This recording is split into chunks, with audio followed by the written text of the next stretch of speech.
नमस्कार मित्रों, आपने आपदा मित्र के बारे में सुना ही होगा।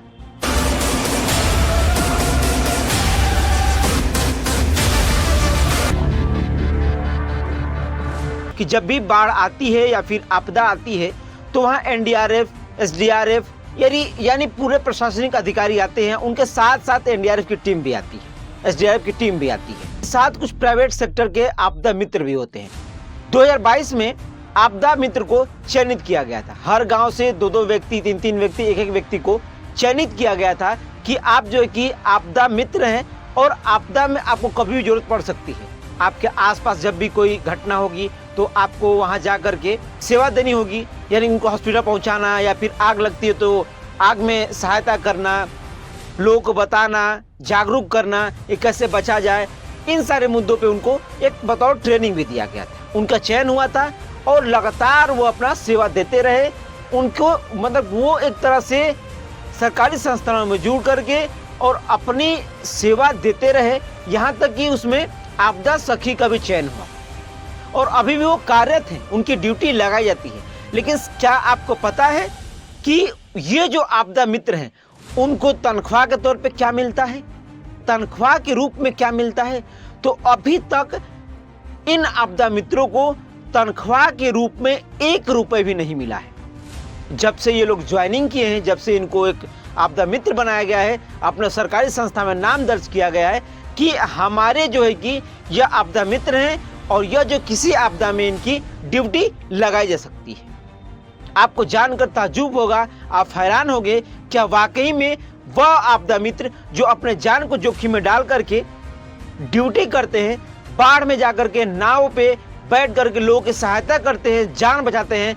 आग जब लगती है तो उस आग पे काबू करने के लिए अपने जान को जोखिम में डालते हैं, या फिर कहीं भूकंप आता है या फिर जैसी भी स्थितियां बनती है, सड़क दुर्घटना होता है, एक्सीडेंट होता है, तो वहाँ पे सबसे प्राथमिकता इनको मिला हुआ है कि पहले आप जो है कि इनकी सेवा करेंगे, हेल्प करेंगे और ले जाकर उनकी उपचार कराएंगे। और ये लोग बतौर करते भी हैं। लेकिन शायद आप जान के हैरान हो जाएंगे इनको उनके बदले में क्या मिलता है। तो इनको इस कार्य के बदले में 0 कुछ नहीं मिलता है।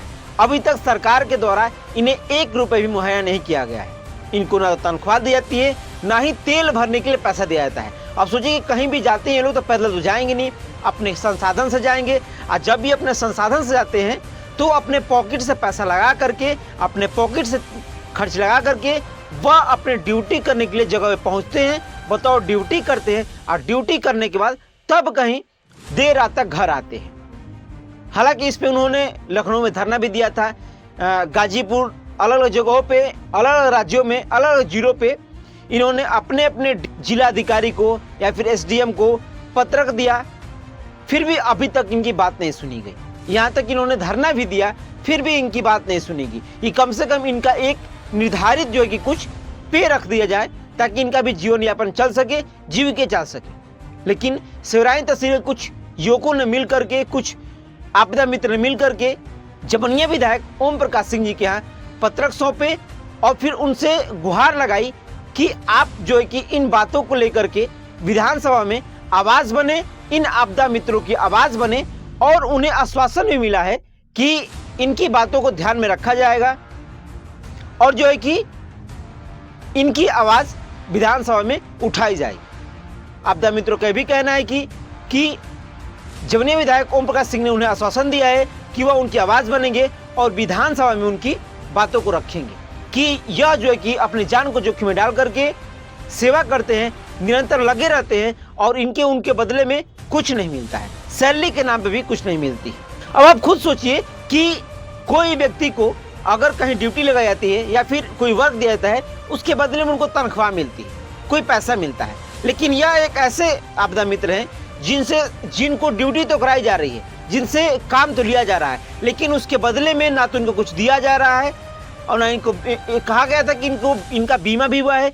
बीमा के आज तक उनको कागज भी नहीं दिया गया, आज तक उनको पत्र नहीं दिया गया। हो सकता है कभी इनकी ही दुर्घटना हो जाए तो फिर इनको क्या मिलेगा।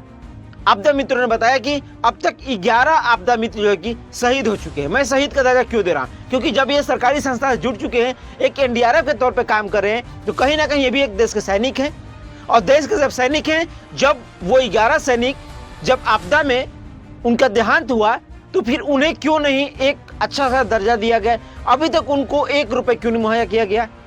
अभी कुछ आपदा मित्रों ने भी बताया कि उनके एक मित्र की बाइक ही चोरी हो गई ड्यूटी के दौरान ही, ना ही उनको कुछ मुआवजा मिला। मतलब एक तरह से कहा जाए तो उन्हें बेगारी किया जा रहा है। सरकार इनको पूरे तरीके से यूज कर रही है और बेगारी कार्य करवा रही है। आखिर ये कब तक चलता रहेगा? ये लड़के, ये जो आपदा मित्र हैं, वो रोजगार होते हुए भी बेरोजगार हैं। आज इनके पास 1 रुपये नहीं है, खाने के लाले पड़े हैं। घर वालों से डांट सुनने की मिल रही है कि रोज ड्यूटी करने ही जाते हो और घर से पैसा लेके आते हो। क्या आपने कभी सोचा होगा कि ऐसी नौकरी होगी जो घर से पैसा लेकर के, तेल भरवा करके और जो कि सरकार लिए काम करते हुए? तो ये आपदा मित्र है, ये आपदा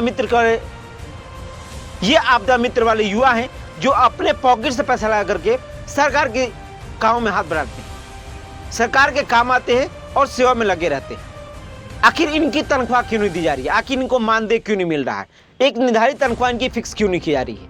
वैसे इस आपदा मित्र के बारे में आप क्या सोचते हैं, जो अपनी जान को जोखिम में डाल करके किसी भी आपदा में डटे रहते हैं और अपनी ड्यूटी हमेशा निभाते रहते हैं?